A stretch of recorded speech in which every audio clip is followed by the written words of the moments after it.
Hello everybody, I'm here with I guess the third part, making the third style of journal covers. And for this one I'm doing altered books. So here's one, Bambi's Children, and what I did is I wanted all the books to be 2 inches wide. So they may all be different heights, but that way I know I'm picking out like the same amount of papers for each one and ephemera. So I cut this, put it on chipboard like I did with the others, but I sewed the spine onto the fabric. So today I want to show you, hopefully I can remember how I did it. It's been a couple days. I want to show you how I did it. So here's, see, there's this fun one from the 60s with these funky deer and Thumper and a porcupine. I haven't read this since I was a little girl, so I don't remember all the characters. And then that's that spine with this vintage fabric. So the last one I have left to do is this little nature library trees, and I thought I'd even cut it for you. I'm a little nervous about doing it on camera. It's already a little stressful to do this, but you know what? It's not such a big deal with this because I'm not keeping the covers and the spine attached. And on one of these, yeah, see if you look, oh, let me get this out of the way. See, I cut it crooked anyway, and I don't really mind.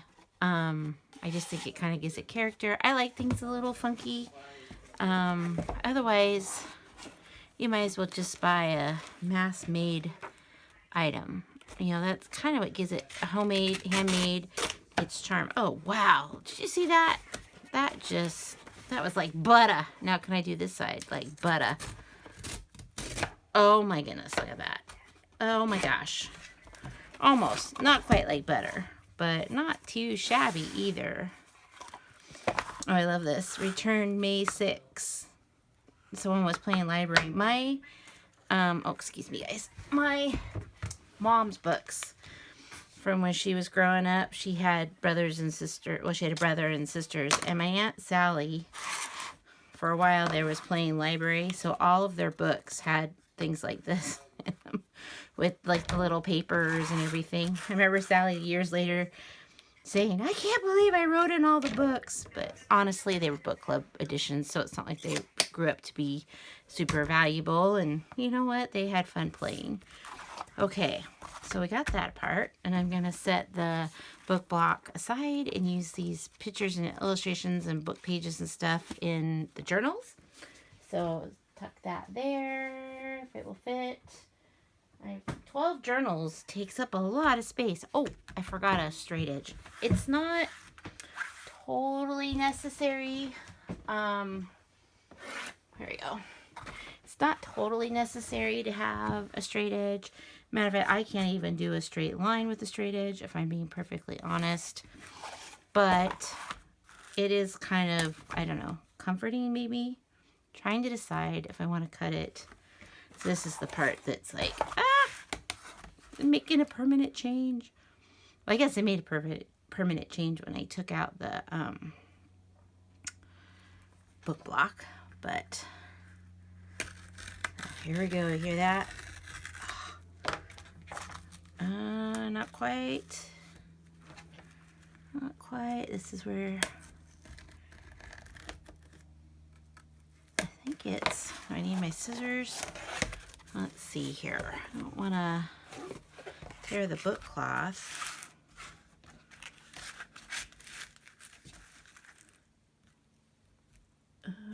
See, this is where it gets crooked because I don't have the patience to go back with the straight edge. You know, it's probably time for me to change the blade on my craft knife, honestly. But now, I got that one. And one of the things I like about these quilt rulers, because as I said, not naturally, oh, there's a glare though, not very good at going straight anyway, but at least I can use these lines here to give me an extra way to be straight. See, this time I'm not taking the ruler away so soon. Okay, that feels like, see, still didn't quite.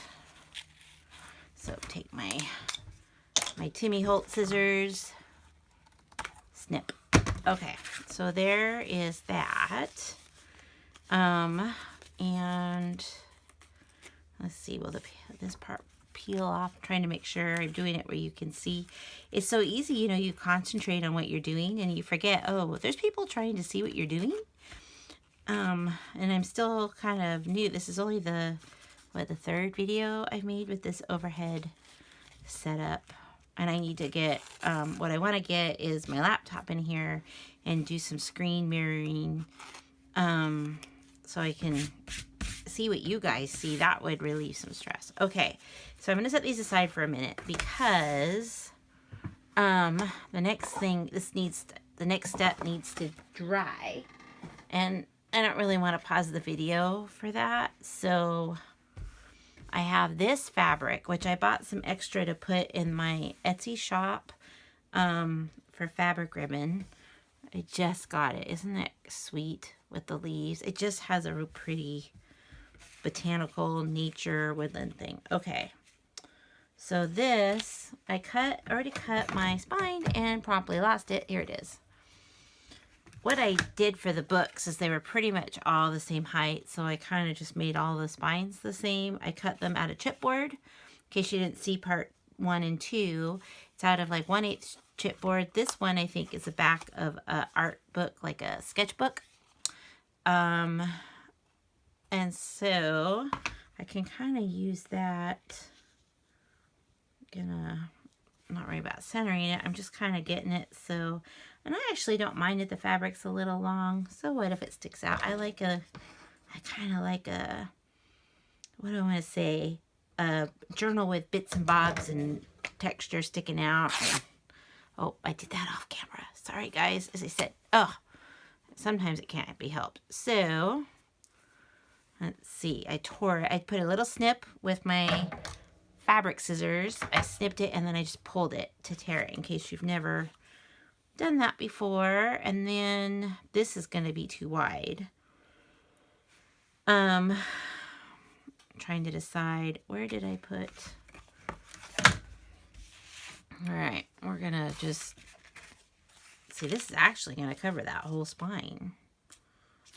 There's not gonna be too much of the fabric showing, so we can cut it. So maybe to that L there, put the spine down. The new spine. The thing is, even though like you're like, well, why did you cut that if it's the same? It's not really, because see, from here to here was the original spine, and it's just longer because I cut to the, you know, like I have this little extra bit here. So it's still a little bit longer, and I think it's still gonna be cool with the stitching on it. Okay. So we got that, and then I think I'm just gonna, very scientifically, as you can see, snip. Try to do this under the camera. Tear. Whoops, knock everything down. Nice scrap piece for later. Toss that out of the way. All right. So I'm gonna move that briefly, and now I have my, let me move some things here. My glue mat, because I am so messy, and I will get glue over everywhere, over everything.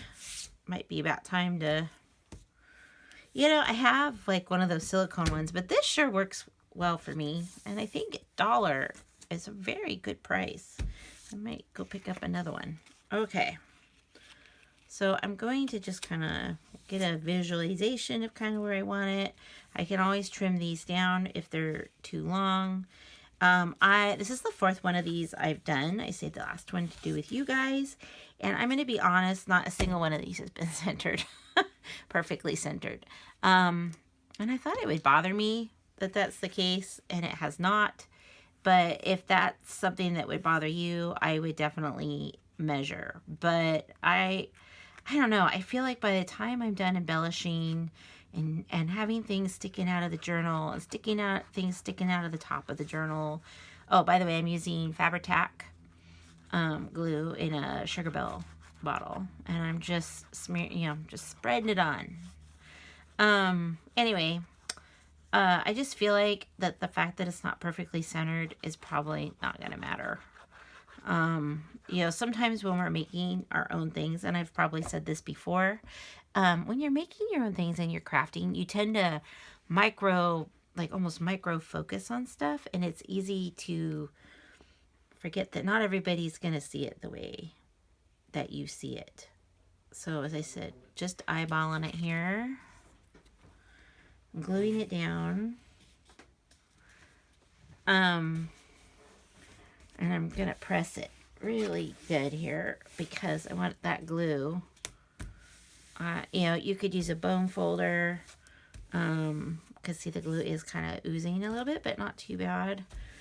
And just get that in there so it's good and stuck. And I think it might even be a little crooked already. There we are, early days, and I've already got it crooked. Not too shabby. That's not bad. All right, so I'm going to set this aside while we do some other things on the cover to get it ready, and then I will sew it. I don't know if I'll sew it completely on a camera or not, but I do have my sewing machine over there.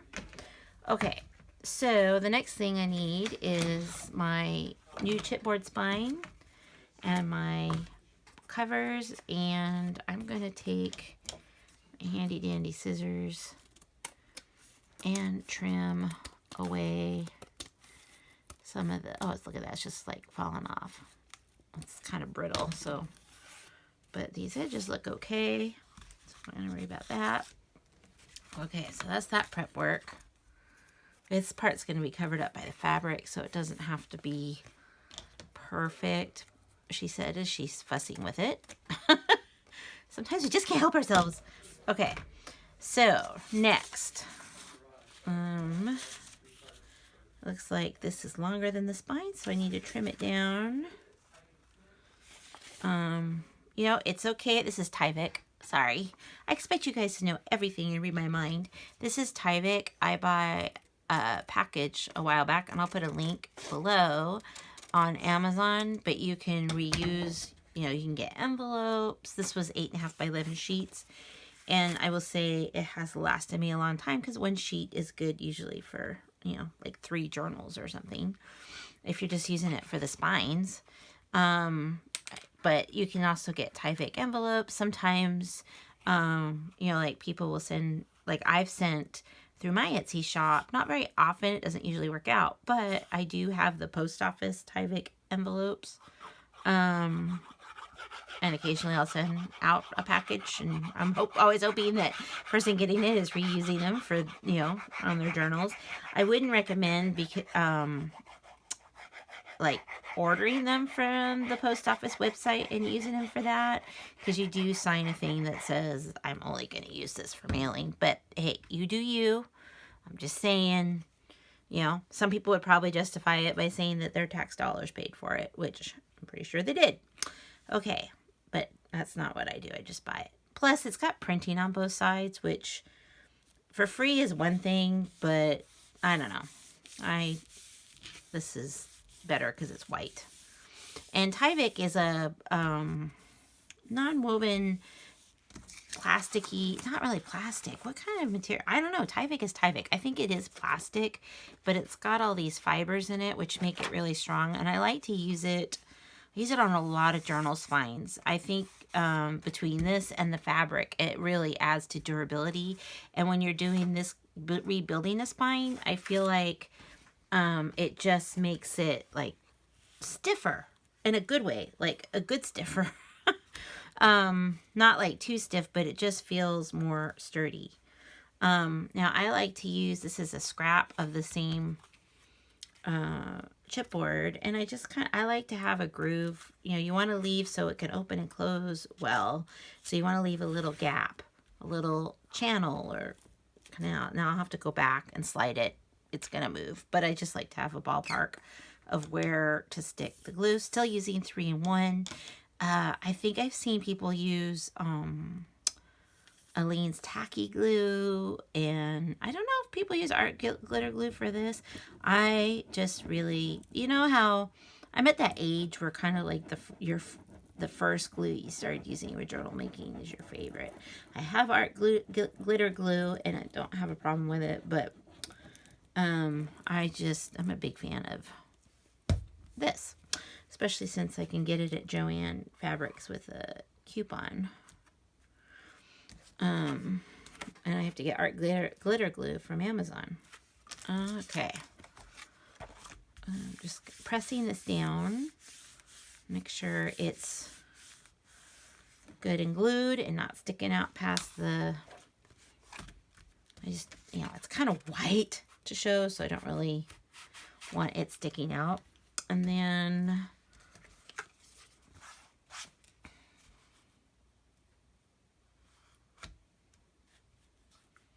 kind of get my ball part going here on the top and the bottom of this lined up. Yep. Or at least it looks like it to me. Got my ball part going here. Got my clue of where to put my glue. You know what?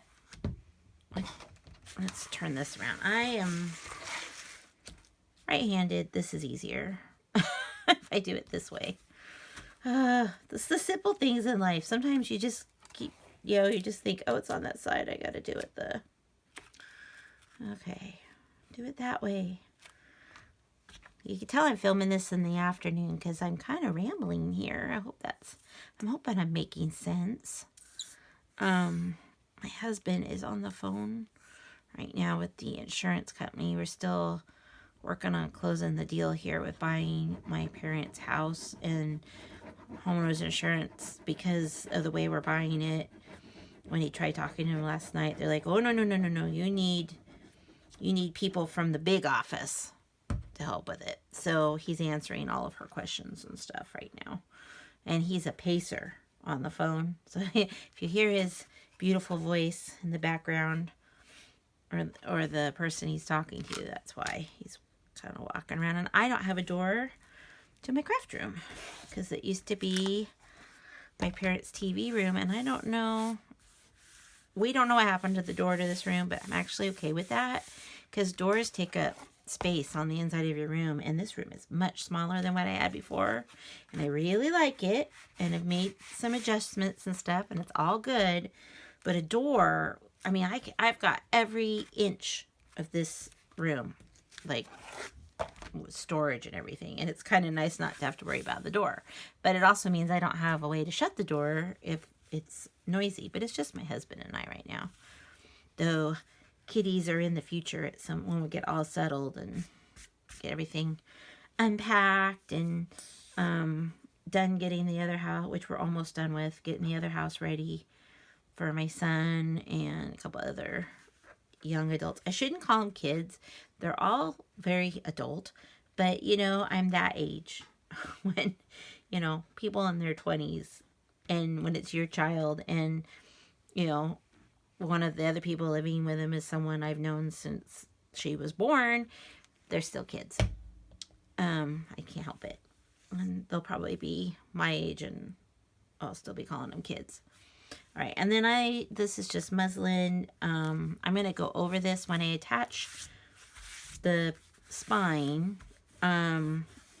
This will be covered up with more decorative fabric. This is just to add additional strength. Cover up the Tyvek, even though it's not too bad because it's white. Just kind of... All right, so we will set this aside to dry. Now, as you can see, the muslin's going to stick out of this a little bit. And I'm actually okay with it because I made it all hairy. If I wasn't, now see, actually, I'm kind of tempted. I think I don't mind it sticking out of the middle, but I don't think I want it sticking out of the edges. So we're just going to trim it. And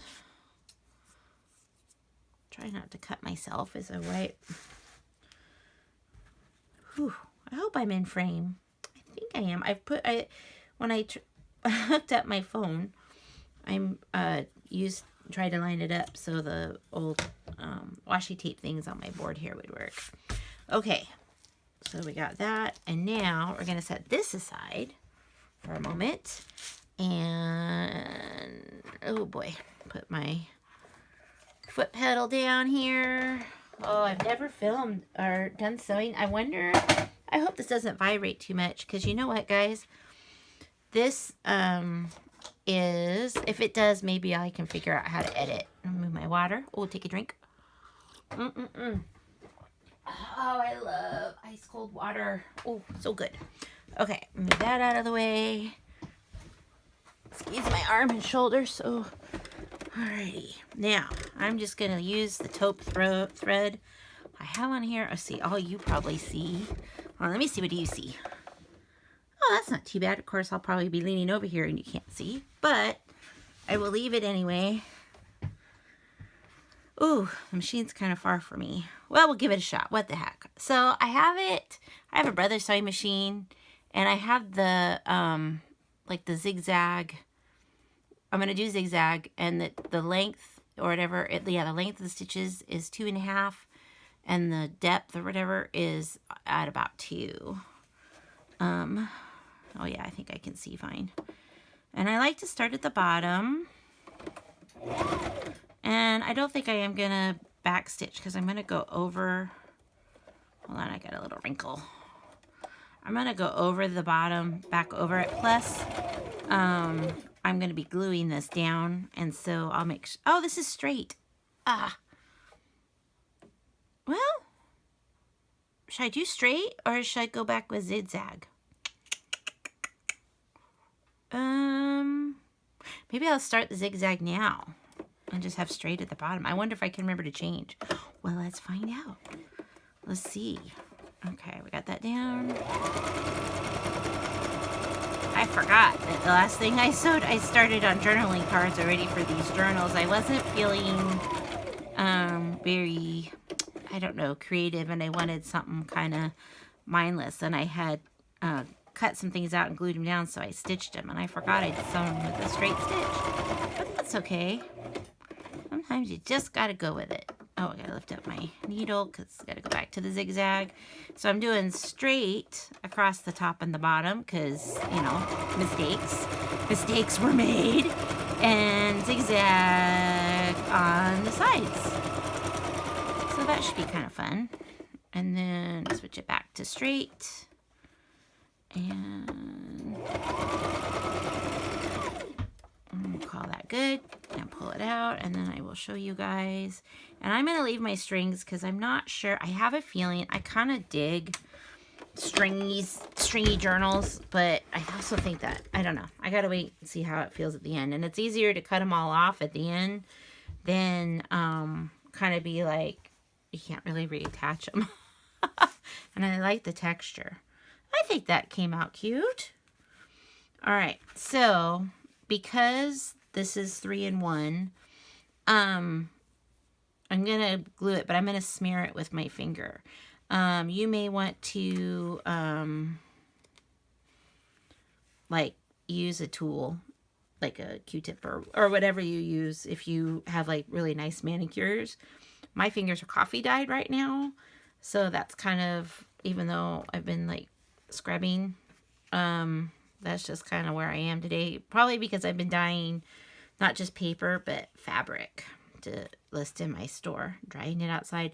Taking advantage of the last of the September sun. I've got gauze soaking in buckets right now. And I can't put that in the dryer, so it has to dry outside. And then my friend gave me this really cool, I'm going to list it probably before this video goes up, but this really cool, loosely woven cotton poly blend. It's just like, I don't know. I think a friend gave it to her for curtains, but she decided not to do that. So it's that kind of look, and I coffee dyed it, and it came out really cool. So anyway, I'm kind of like in permanent coffee dyed mode right now, skin-wise. All right, am I even... I have no idea if I'm centered.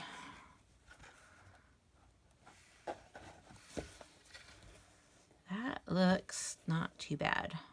I dig that. I like that. Okay.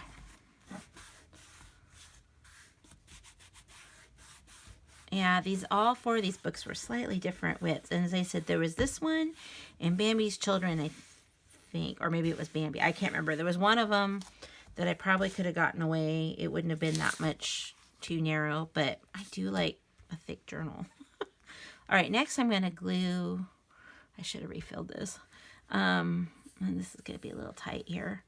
I'm going to try to get it here in the channel.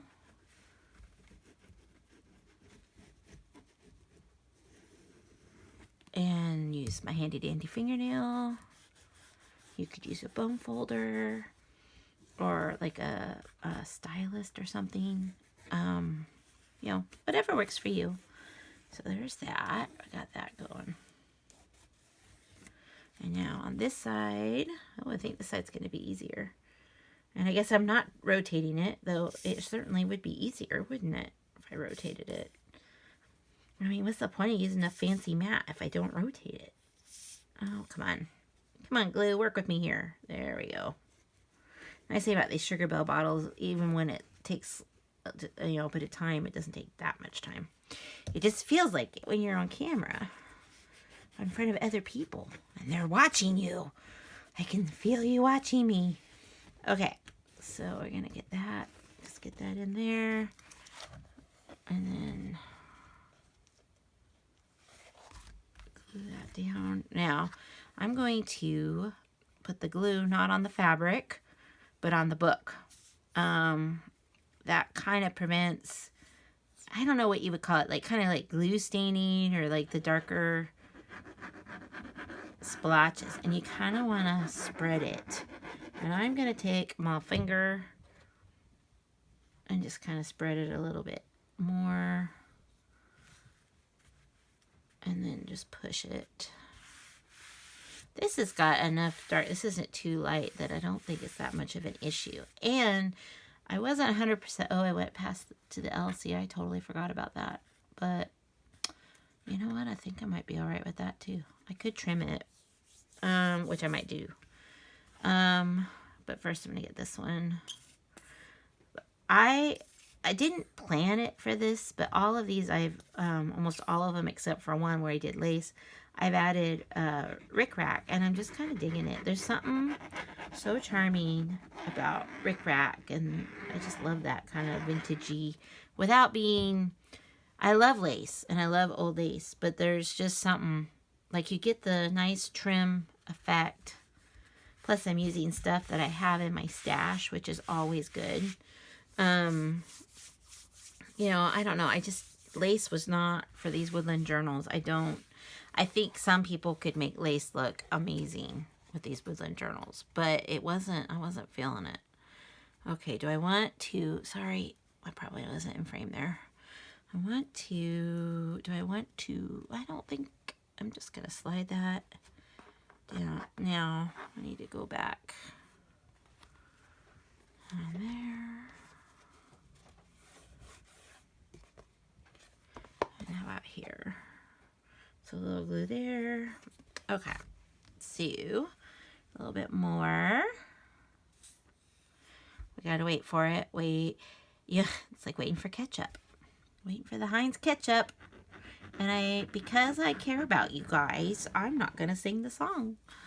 Because you don't deserve that. Alright. If only my stomach was as flat as my voice. Okay. So there we go. Now, we got that going on. We're going to leave the stringies. Now, I made them a little long. Let's see, how do I feel? I think I like that. Let me fold it. One of the things, let's see, and one of the things that's kind of nice about the rickrack is if you're a wee bit crooked, it kind of takes away from the crookedness. See, and I like the frayed edges because, as I said, it's going to have lots of things sticking out. And I'm toying with the idea. I wasn't originally going to do tassels for these, but I'm thinking about maybe making a clip tassel that goes on the front, but I don't know yet. Now for the rickrack, I like to, I'm not going to go all the way to the top because I'm going to trim it off. Oh, come on. All right. I like to kind of go quite a fair ways down. No particular amount or anything. And then figure out where I want it.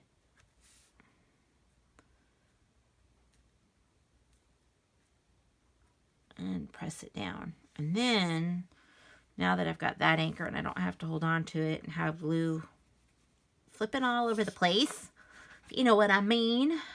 It's like the book kind of be my extra set of hands. Because, you know, Rick Rack is not a straight line. Duh. And so it's nice just to have that. And I don't have to go quite... Ooh. Press that down. And there we go. So we covered up the J and the L, which normally I'm not a fan of, but it's so faded on these books that it doesn't really bother me this time. I mean, you can hardly really see it, and this is kind of the cool part. Actually, I'm going to glue it first, then cut. Glue and then cut. But yeah, I like to just, otherwise, I don't know. I probably could start it at the top and do it even and then just have extra on the bottom. But this just works for me. Okay, get my...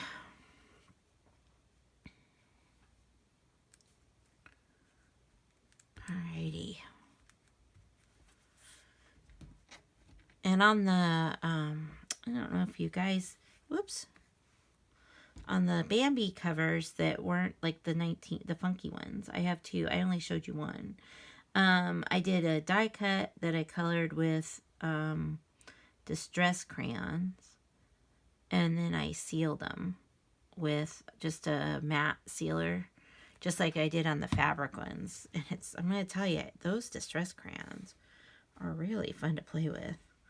I'm so happy too. I've had them for a while because I've seen different techniques, and it just feels so good to use something finally and then go, ooh, I like this so much, I could ask Santa to bring the rest of my, get me some more for my stocking. I think they'd be great stocking stuffers. And I know that Santa sometimes struggles trying to think of small things for me that aren't all candy. So I like to help Santa out. Okay. So there's that, trim that, and trim that, and there we go. Another one done. So that's what that looks like, which I like it. I like this subtle bit, and I like this on the side. Yeah, that's really cool. And see, my mistake was fine. It looks like it on purpose, which are the best kind of mistakes, aren't they? And then... we have, here's the other one. So I've got two Bambi. This is a Bambi's Children with a, this is a Sizzix die, not a Tim Holtz one, that I colored. And this one and this one are from the 40s. And then there's the spine and then some die cuts on the back. And then same thing. So, oh yeah, see, it's just nice and stiff. I like that, you know, like you just feel like that is a good sturdy book. So there's the front of that, and there's the spine on that one. See, this one's wider and it barely shows, and nice and crooked, just the way we like it, nice and funky. And then with brown Rick Rack, and then the last one, which I don't know, I don't have a favorite. I like them all. That's probably a good thing, since I'm going to be working with these books for a long time. All right, so that is the end of making all the covers. And the next video will be on, not really picking out the papers, but I thought I'd share with you like the papers for the signatures and just kind of just some general information along that lines. So I hope everybody is having a fabulous, amazing day. And thank you so much for watching my video. And I'll see you on the next one. Bye.